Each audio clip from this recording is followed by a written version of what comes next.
তোমার সেই প্রমাণগুলো যা পোস্ট করতে তোমার মন চাই না, আমি সেগুলো পোস্ট করব যাতে সবাই জানতে পারে। যেহেতু তোমাদের চৌধুরী পরিবার একজন আমারুল চৌধুরীকে মেনে নিতে পারে না, হয় তাহলে তিনি আমার সাথে যাবেন। বাবু, ভালো নেই।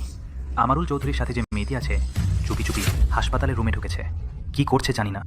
ভিতরে আলোটা ভয়ঙ্কর। আমারুল চৌধুরী এখনো বাধা দিচ্ছে, ঢুকতে দিচ্ছে না। কি? মা, কি করব? ব্যস্ত হও না, আমি তোমার বাবাকে এখনই যেতে বলবো। সেই ছোট মেয়েটি বড় কিছু করতে পারবে না। চলো। আমারুল চৌধুরী, তুমি কি করছো? এটা কোনো সময়? শোন, সরে যাও। আমারুল চৌধুরী, তুমি জানো তুমি কি করছো? আমার থেকে দূর হয়ে যাও। সরে যাও। না না, আর একটু অপেক্ষা করুন।